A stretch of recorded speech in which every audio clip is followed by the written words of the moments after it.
Ir atsitiko taip, kad atvažiavome į aikštelę ir žiūrim, neveikia mūsų panelė, visiškai šaldytuvas.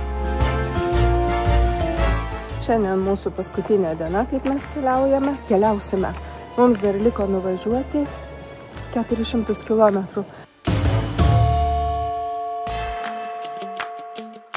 Dabar važiuosime į greitkelį ir važiuosime link Malmės.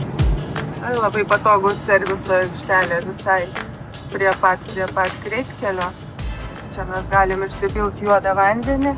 Čia Odensės kryptis. Labai patogu. Žmonės tvarkosi ir mes išsiplausim, išsipilsim. Didysis Belto tiltas. Mes jį pravažiuosim.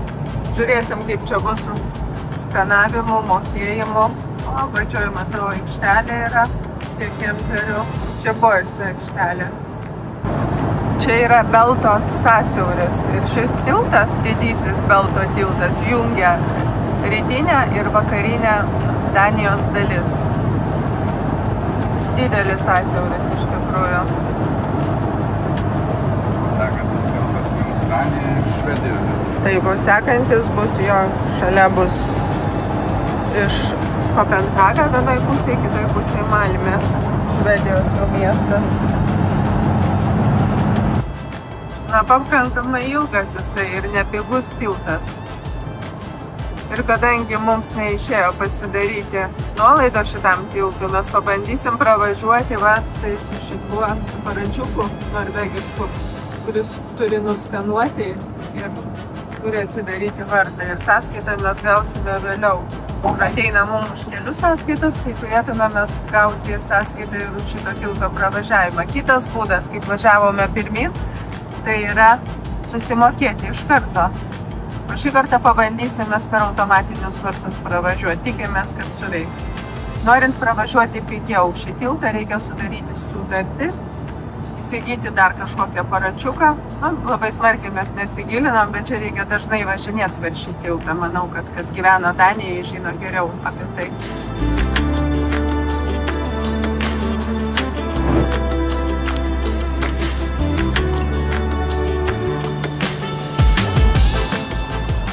Labai gražiai atrodo kita Danijos pusė.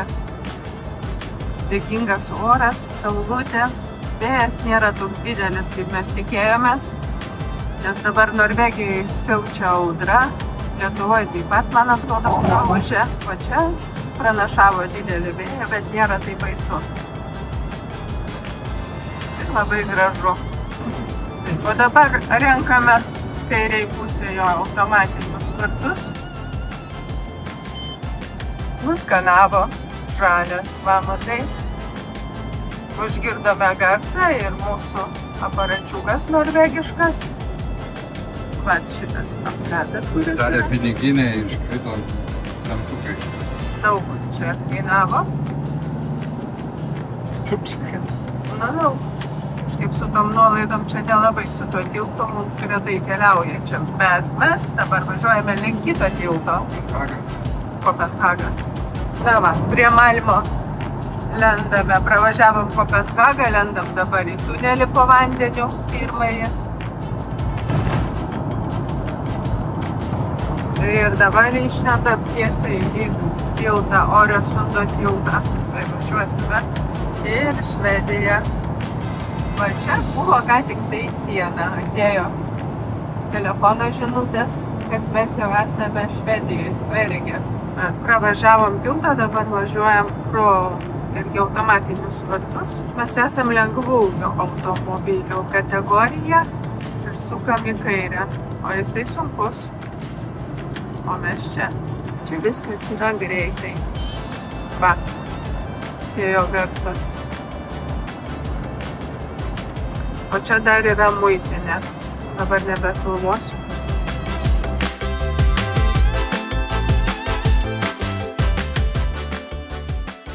Pravažiavome jau muitinę, kažkam tai tikrino pasus, bet mūsų neprašėm, toliau važiuoti.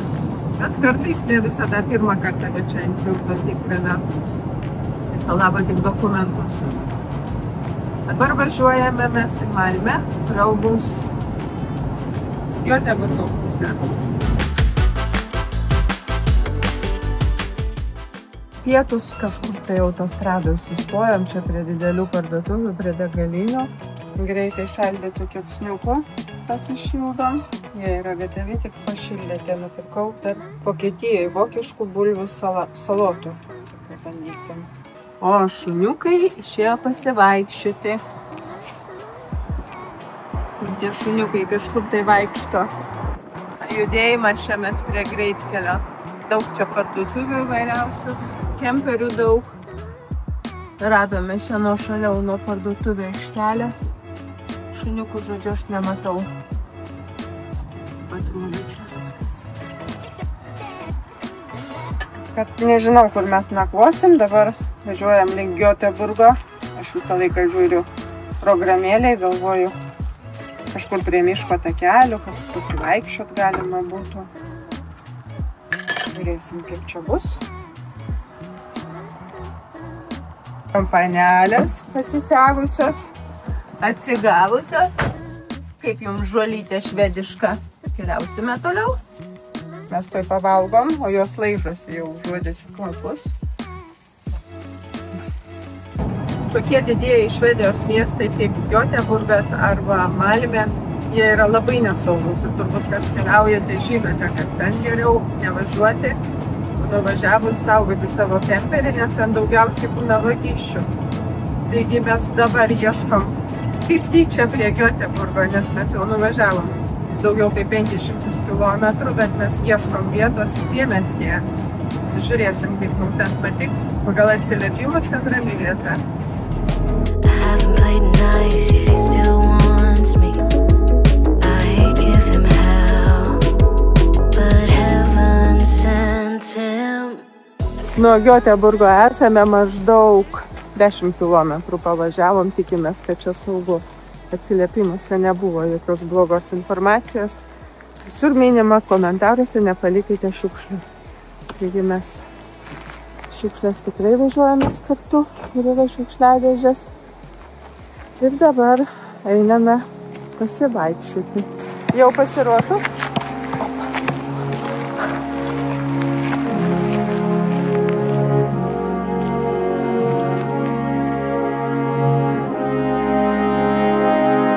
I really carry weight around. These heavy truths don't make a sound. I'll let you be the first to know. What's buried deep begins to grow. The world gets cold, but I stay warm. I made my peace inside the storm. I don't explain, I let it go. Some things cut deeper than they show. I told myself stories just to feel alive. And truth was a voice I managed to confide.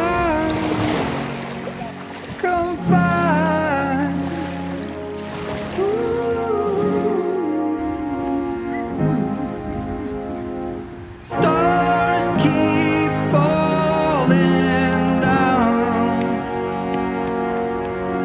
I wait here with no sound.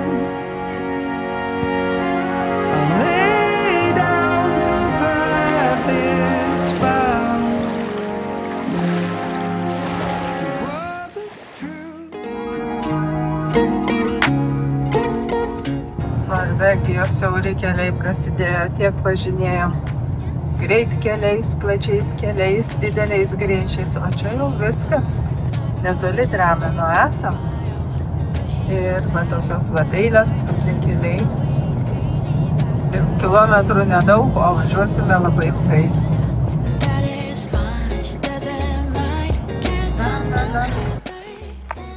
Šuniukai jau pririšti, išsiimsime baldus. Labai fainai, nelyja, geras oras. Taip, galime išsikraustyti ir pasidžiaugti paskutinę kelionės dieną ar panaktimi rytoj būsime Bergene. Nu va, atvažiuoja dar vienas kemperis, aikštelė yra populiari. Ir programėlėje pažymėta aukštas balas ir už to čia visi važiuoja nakvoti. Bet čia galima ne tik nakvoti, čia galima savaitgalį praleisti. Būtų. Vidas labai ilgai kuičiasi, nes iš Kroatijos labai daug daiktų sudėta. Pagaliau atvažiavom 6 valanda vakaro ir mes jau stovim nuostabioj vietoj. Čia ilga tokia palei kelią aikštelė, netoli Konsbergo ir čia pilna visur kemperių, prancūziškų, vokiškų, įvairiausių ir labai daug. Ir vieni kitiem nesitrukdo. Vieta tikrai puikiai, ne tik tai nakčiai praleisti, bet ir visam savaitgaliui būtų. Deja, mes turėsime iš ryto vėl išvažiuoti. Bet dabar mes mėgaujamės, Arijus išėjo su šuniukais pasivaikščioti. Mes grilinsim, valgysim ir ilsėsimės. Tai dabar aš eisiu paskutinę šitos kelionės vakarą grilį pakursiu. Ir dėja, kas liečia tą grilį, pasiėmėm mes 8 dujų balionus. Galvojom, kad čia, kažin ar užteks mums jų. Po 600 gramų jie, ne? Jo, ir paskui Kroatijai, tai jie kainuoja iš vis vienas balionas 14 eurų.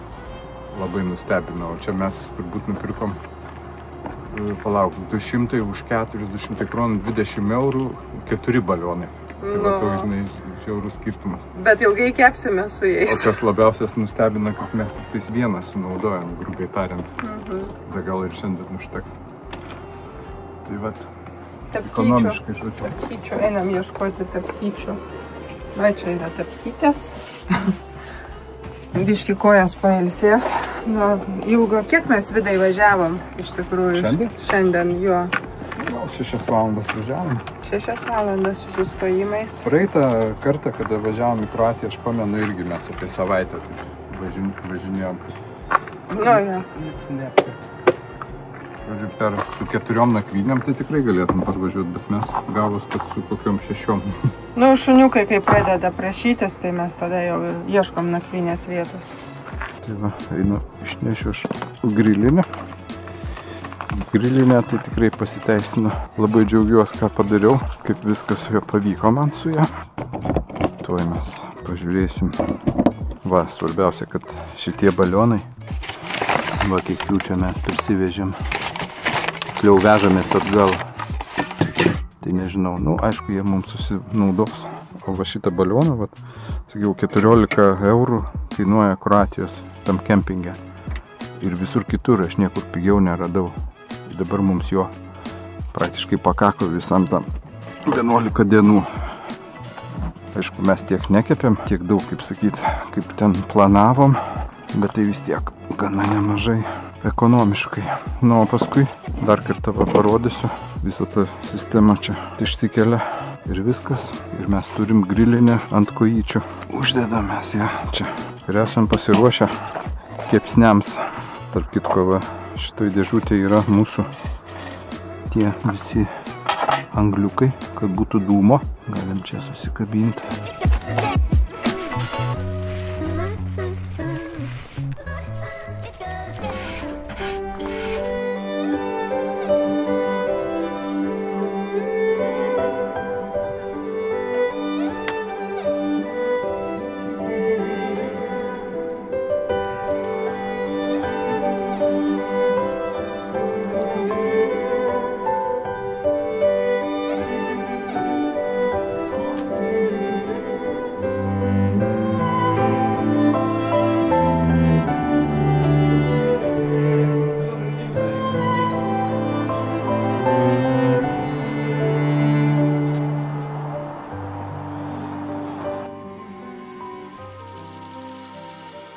Konkorėžius skaldom, rytinis pasivaikščiojimas pavykęs. Taip, šuniukai, Luna, užstrigo konkorėžis tau. Nu gerai, einu gelbėti. Ne, neužstrigo. Pati savo viena žaidžia. Na štai čia kelias yra ir va čia pradžia aikštelės yra net suoliukai, va ten medų pardavinėja ir vipsa šiukšliadėžės. Ir va čia prasideda jau aikštelė. Viršuje stovi kemperis. O mes ten apačioj. Daug čia yra vietos. Pernakvot, kas nenori apačio, o tik tai nori mėgot, ne vakarot, tai gali šis čia sustoti. Tikrai saugu. Viena vieta čia, tiesą pasakius, retai pamatysi vieną užsukimą aikštelę, kur būtų tiek daug vietų nakvynei. Labas rytas iš Norvegijos. Šiandien mūsų paskutinė diena, kaip mes keliausime. Mums dar liko nuvažiuoti 400 km, bet navigacija Google rodo, kad 6 valandas važiuosim, kaip visada. Atrodo kelias trumpas, bet važiuoti reikės ilgai, kadangi prasidės kalneliai, vingiai, gražus vaizdai. Čia saulė šviečia, šilta, Bergene dabar lyja. Na, bet mes jau prie to pripratę. Taigi, likite su mumis, dar parodysim gražias vietas Norvegijoje.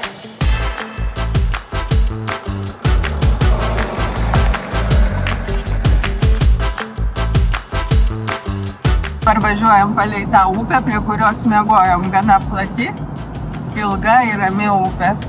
Saulė šviečia mums į galą, labai lengva vairuoti.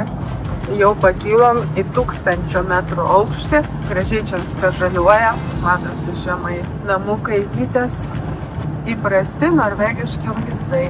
Važiuojam link Geilo, debesų daugėja, link vakarinės Norvegijos. Dabar pats vidurys čia yra Norvegijos. Važiuojam per patį vidurį. Geilo dar nepasiekėm, bet jau bus greitai. Geilo didelis kurortinis miestelis, jisai ypatingai yra slidinėjimo, bet vasarą čia būna daug turistų. Iš visur atvažiuoja su kemperiais, labai daug automobilių. Tas pats praktiškai, ką žiemą. Žiemą jisai irgi labai yra gyvas. Slidinėjimo trasos, čia visada garantuotai sniego būna žiemą. O ten jau debesuojasi, va ten pat link Bergeno, va ten jau debesėliai.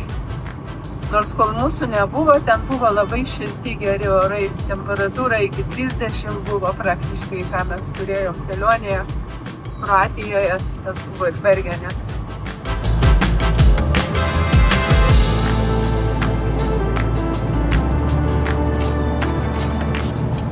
O dabar važiuojam 1150 metrų aukštyje.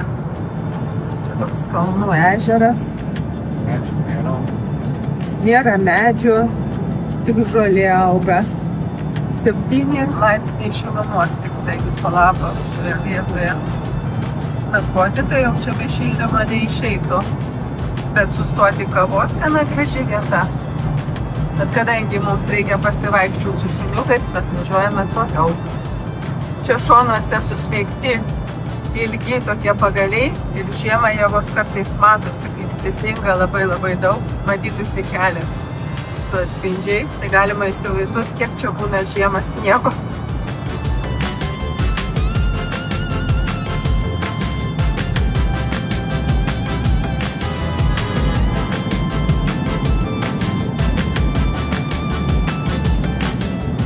Vårengfoss aikštelė. Va, toks kiekis kemperių yra. Ir čia jau aikštelė yra padidinta, visi kemperiai ten toliau, nespėjau nufilmuoti. Ir čia yra tas Vårengfoss krioklys. Jisai tikrai vertas dėmesio. Va, toks jisai. Ir ten apačioje yra pasivaikščiojimo takeliai. Dabar spiruokliniais tuneliais nuo Vårengfoss krioklio leidžiamės į pačią apačią iki Eidfordo. Čia taip sukasi ir galva yra į abi pusės ir vėl suksimės tuoj, tada įvažiuosim į kitą tunelį. O čia yra dar viena aikštelė, galime pamatyti krioklį iš šitos pusės, neišeidama nufilmuoti. Toliau važiuojame, vėl sukamės.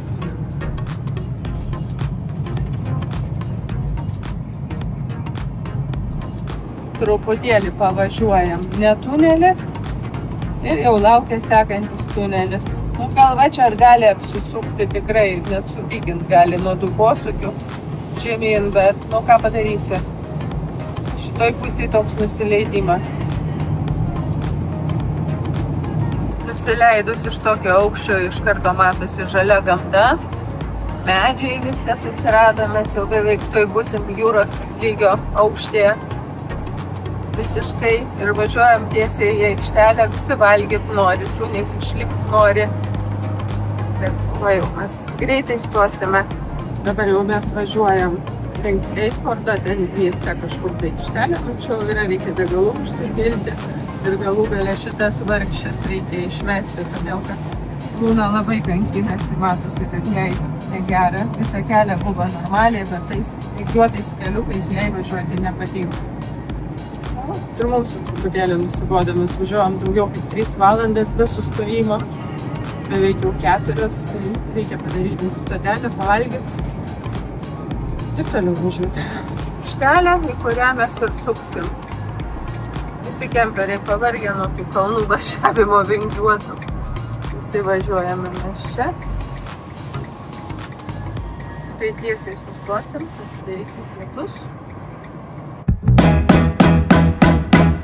Tai ir atsitiko taip, kad atvažiavome į aikštelę ir žiūrim, neveikia mūsų panelė. Visiškai šaldytuvas.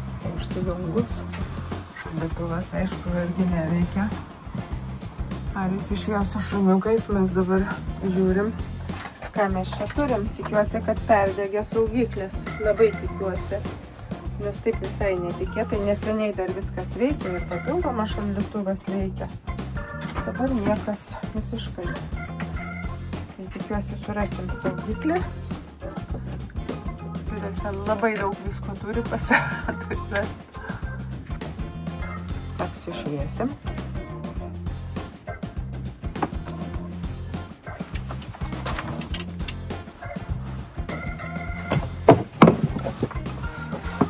Nu, ką mato Vidas, negaliu parodyti, negaliu prieiti. Ir išeis. Saugikliai visi yra va čia. Šioje vietoje biškai atsiprašau, aš atsargiu parodyti. Reikia rasti tą tinkamą.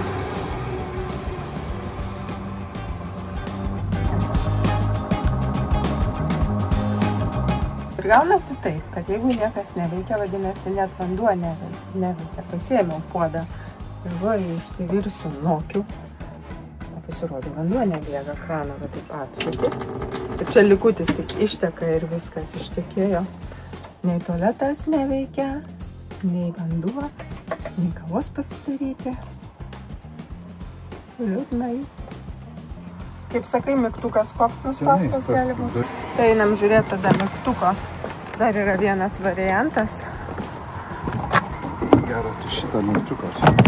Aišku, o... Negali būti, aš jį sukuoja netyčiai. Ne, aš Vidai, žinai, nesukuoja. Buvo nukritus. Čia nukrito tik tai lenta. Aš vos telefono Vidai neišmečiau. Galvoju. Kaip žioplai. Aš kažką tai iš karto, kai pradėjau žiūrėti, galvoju, kažkas... Taigi buvo nukritusi Bela ar Luna, nepamenu, kažkuri pas mane važiuodama ir nukrito tiesiai ant to mygtuko. Tai vat visa laimė, nors Vidas visus patikrino sikringus. Bet aš tikrinu svarbiausia ir galvoju, kažkas jau panašiai jau yra buvę, žinai. Jo, jau čia buvus ta situacija. Porą metų. Nu va, gerai, greitai kaičiam puodą, valgom. Aš jau čia pasiruošiau saugiklių krūvą, vežiojuos visada. Galvoju, čia kažkokį irgi va posėdinę, žinau, kad reikia turėti atsarginis net 70 amperų. Galvoju, gal reiks keisti kažką, tai, bet ne, prisireikia. Čia vėl ta pati mygtuko problema. Važiuojant, tai baterijos įkaista, jeigu važiuojame ilgesnį nei 100 kilometrų, nu, ten po 500, tai visa šita sistema labai įkaista, tai Vidas padarė va tokį va dalyką. Tokius kaladukus ir čia jau nors kažkiek tai išeina ta šiluma, nes visą laiką būna šilta. Bet nežinau, ar čia to reikia, parašykit komentaruose, ar kas nors taip darot. Jo. Gal net nebūtina čia to daryti. Nu, bet labai kaip karšta. Dabar tarp kitko pastebėjau, kad nėra taip karšta su šituo. Visgi gal yra būtina, nes jeigu taip žiūrint. Poilsio pertraukėlę, kaip gerai kartais kelionėje ištiesti kojas. Šunys sargauja. Kur eisi? Munsteri, kur eisi? Taip, čia kemperių tai čia nemažai sustoja, bet ten toliau. Bet, o mes verdame notus. Dar, man atrodo, iš Vokietijos, ar net nežinau, iš kur jie čia pas mus važiuoja, tokie bulviniai įdomus. Šiaip tai jie iš bulvių yra. Tokie skanus. Virtinukai. Labai skanus. Po atostogų grįžtant namo kartais užklumpa didelė depresija. Ir kad jos nebūtų, ką reikia daryti, susiplanuoti iš karto sekančią kelionę ir jos laukti. Mes susiplanavome ir sekančią kelionę ir mums pagimdė ši kelionė daug įvairiausių minčių, planų, taip kad važiuojame svarstydami ir tikrai labai gerai pailsėję, daug ką pamatę, tenkinti. Eikfordas turistinis miestas su atplaukiančiais laivais. Visus autobusų žmonės važinėja visur. Didžiulis laivas, čia netgi 2 laivai atplaukia. Ar čia vienas toks didelis? O gal vienas? Čia visokiausios ekskursijos matosi jau.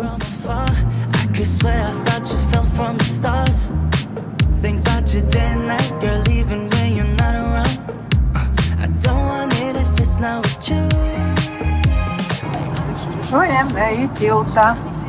417 ir 140 kronų. Toks yra skirtumas pervažiuoti šį tiltą.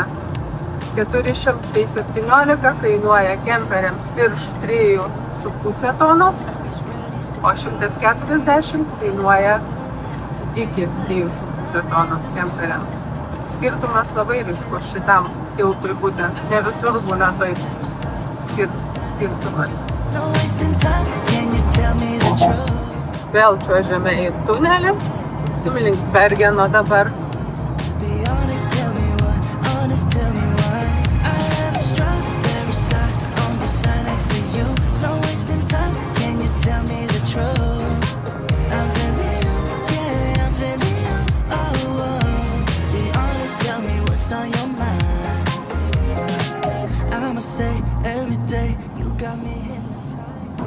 Šitos kelionės pagrindinė planuotė buvo Daiva. Ne pagrindinė, bet skaitai visą kelionę suplanavo Daiva. Noriu asmeniškai labai pavyko. Šaunį kelionę, šaunį kempingą parinko. Nuostabią žmoną, kelių kompanionę ir navigatorę. O viduje ačiū, kad jisai atvairavo 6000 kilometrų. Liko paskutinis 100 kilometrų mūsų kelionės iki namų. Taip kad mes jau susiskaičiavom viską, bet mūsų kelionė buvo iš viso 6000 kilometrų. Pirmyn atgal buvo truputėlį gal nukrypimų, bet Vokietijoje, bet apskritai 6000. Ir supliusavus degalų kainą, taip pat kelių mokesčius, Austrijos tunelius 2 mokamus pravažiavom, taip pat ir Norvegijai tiltas, tai viso sumoje gavosi apie 13 000 kronų, tai kas būtų 1100 eurų šios dienos vasaros kursų. Nu čia vat spręskite, skristi ar važiuoti. Toliau, 10 dienų praleistų kempinge, tai čia buvo praėjusiame video. Apie tą kempingą ir kainas jūs jau matėte. O pirmyn iki Kroatijos ir atgal mes važiavom nemokamai sustodami. Visos vietos mūsų buvo parinktas ir visur nakvojama nemokamai. Tik vienoje vietoje sumokėjom simbolinę ten gal 12 eurų sumą. Tai praktiškai vis tiek visos vietos buvo nemokamos.